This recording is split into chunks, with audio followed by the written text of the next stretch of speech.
En el entorno económico internacional, los países a analizar son Estados Unidos, China y Alemania.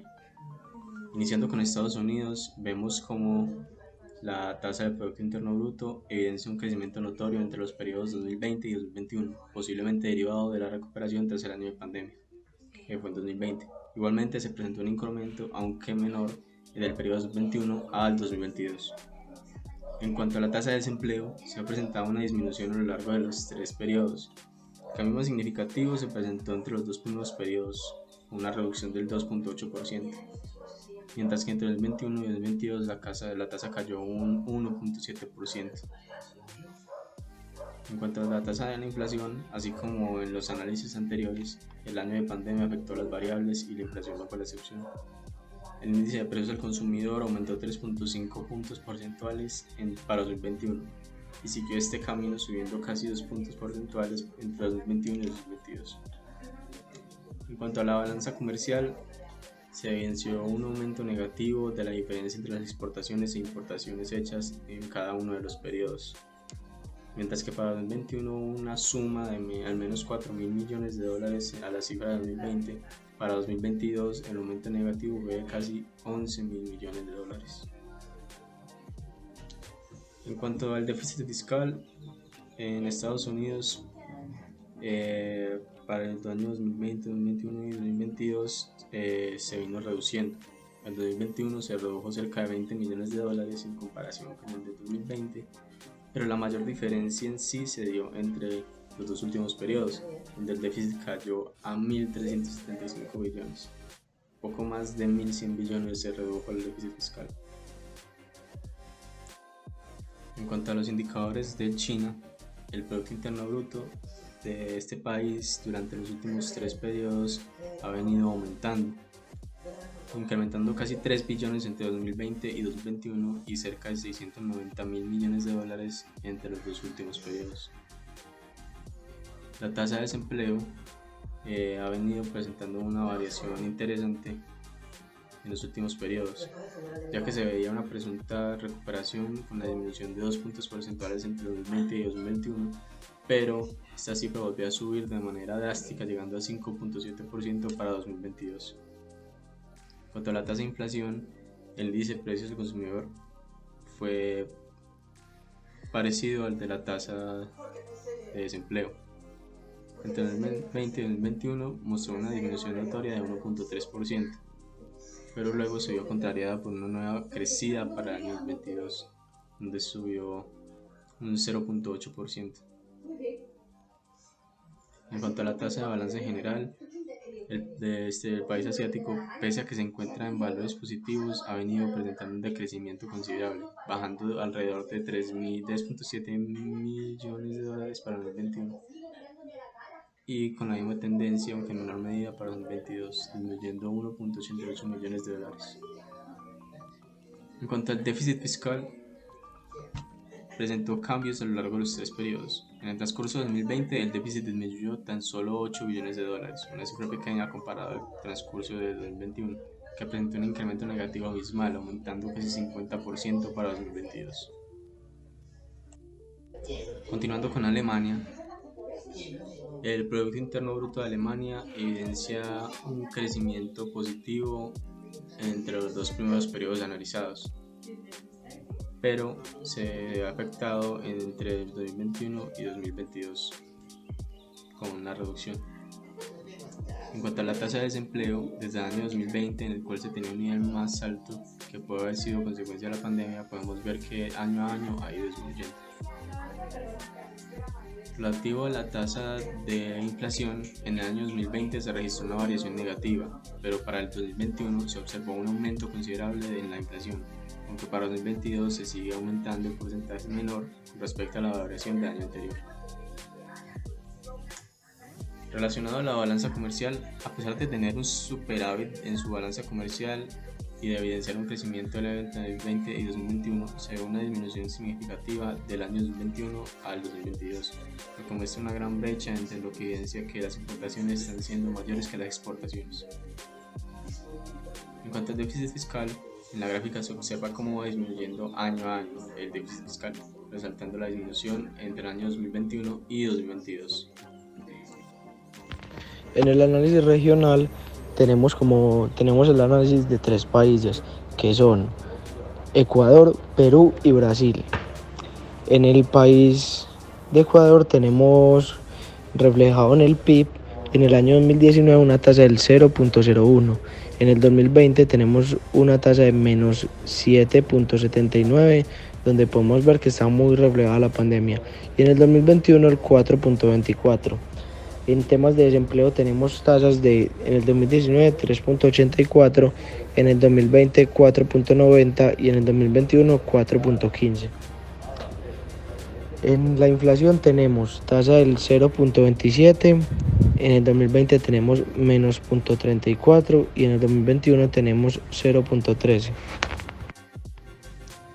En resumen, la balanza comercial de Ecuador en los últimos años ha sido volátil debido a la pandemia del COVID-19 y la fluctuación en los precios del petróleo. En el año del 2020 se registró una mejora en la balanza comercial con un déficit comercial reducido en un 58,5% en comparación con el año anterior, debido a una disminución en las importaciones. Sin embargo, en el año 2021, Ecuador registró un cambio significativo hacia un superávit comercial de más de 3.454 millones de dólares, impulsado por un aumento en las exportaciones, especialmente de petróleo, lo que contrarrestó un aumento en las importaciones. Es importante tener en cuenta que en la pandemia del COVID-19 podría seguir afectando a la balanza comercial de Ecuador en un futuro. Además, también para analizar, hay muy pocos datos de la información del año 2022, pero la balanza comercial de Ecuador en miles de millones de dólares de 2022 es por ahí de 2 millones de dólares. En resumen, el déficit fiscal de Ecuador se ha visto afectado por la pandemia del COVID-19 en los años 2020 y 2021. En 2020 el déficit fiscal aumentó significativamente debido a la caída en los ingresos fiscales y el aumento de los gastos de salud y apoyo a la economía, alcanzando un nivel del 8.8% del PIB. Para 2021 se espera que el déficit fiscal disminuya en comparación con el año anterior, pero aún se mantendrá en un nivel alto del 6,1% del PIB. Es importante que el gobierno implemente políticas fiscales responsables y efectivas para reducir el déficit fiscal y mantener la estabilidad económica del país en los próximos años en el país de Ecuador. En el análisis regional, tomando a Perú, tenemos como tasa en el 2019 un 3.91, en el 2020 un 7.41 y en el 2021 un 5.67. Tomando la tasa de desempleo, tenemos en el 2019 un 2.25, en el 2021 un 2 y en el 2021 un 4.27. Y en la tasa de inflación, en el 2019 tenemos un 1.22, en el 2020 tenemos un menos 3.28 y en el 2021 tenemos un 4.99. Durante el año del 2020, la balanza comercial de Perú registró un déficit de 3.624 millones de dólares debido a la disminución de las exportaciones en un 17,6% y las importaciones en un 18,8%. Este resultado se debió a la caída de los precios internacionales de los productos tradicionales, como el cobre y el oro, y a la interrupción de las cadenas de suministro global en los productos no tradicionales. En 2021, la balanza comercial de Perú comenzó a recuperarse, registrando un superávit de 1.329 millones en el primer semestre del año, impulsado por el aumento del 23,8% en el valor de las exportaciones y del 17,5% en las importaciones en comparación con el mismo periodo del año anterior. Se espera que la recuperación económica mundial impulse el crecimiento de las exportaciones peruanas, especialmente en sectores como la minería y la agricultura, y que Perú continúe trabajando en su estrategia de diversificación de exportaciones para mejorar su posición en el mercado internacional. El déficit fiscal de Perú aumentó significativamente en 2020 debido a la pandemia de COVID-19, lo que resultó en un déficit del 7,2% del PIB, en comparación con el déficit del 2,2% del PIB registrado en 2019. Para el 2021 se espera una disminución del déficit fiscal a medida que la economía se recupera, con una proyección de un déficit del 5,2% del PIB. En el futuro se necesitarán medidas adicionales para abordar los desafíos fiscales a largo plazo de Perú, como su alto nivel de deuda pública y la necesidad de fortalecer el sistema tributario. En el análisis de Brasil tenemos como tasas en el PIB en un 2019 tenemos un 1.22. En el 2020 podemos ver reflejada la pandemia con un menos 3.28 y en el 2021 un 4.99. En la parte del desempleo tenemos en el 2019 una tasa del 11.10, en el 2020 el 14.20 y en el 2021 11.10. En el tema de la inflación tenemos como tasa en el 2019 un 3.73, en el 2020 3.21 y en el 2021 8.30. La balanza comercial de Brasil en 2020 registró un superávit de 50.000 millones de dólares debido a una disminución en las importaciones como resultado de la pandemia de COVID-19. Las exportaciones también disminuyeron, aunque en menor medida que las importaciones. En 2021, Brasil continuó registrando un superávit comercial, aunque a un ritmo más lento, con un aumento significativo tanto en las exportaciones como en las importaciones. Los factores detrás de estos cambios incluyen la pandemia del COVID-19, las medidas de contención, la recuperación económica y la apreciación del real brasileño frente al dólar estadounidense. Brasil ha registrado un déficit fiscal en 2020 y 2021 con un aumento significativo en el déficit de 2020, debido a las medidas de apoyo económico en respuesta a la pandemia de COVID-19. El déficit fiscal en 2021 ha disminuido en comparación con el año anterior, aunque aún se encuentra en niveles altos debido a la continuación de la pandemia y sus efectos económicos. Los factores detrás de estos cambios incluyen las medidas de contención de la pandemia, la recuperación económica y las políticas fiscales del gobierno. En el análisis para Colombia, en cuanto a la evolución del PIB, se puede evidenciar un aumento progresivo y favorable para nuestro país. En el tema de desempleo, la tasa ha venido disminuyendo favorablemente en los últimos 3 años, llegando a una cifra casi ideal para nuestro país. La inflación, podemos evidenciar que para Colombia ha tenido un aumento significativo desde el año 2020 al año 2022. En cuanto a la balanza comercial, se evidencia un aumento del déficit entre el año 2020 y 2021, pero para el año 2022 se puede observar que hay una disminución para este déficit. Con respecto al déficit fiscal, se puede evidenciar que ha aumentado año a año. Esto puede ser una de las consecuencias que ha tenido la pandemia para nuestro país.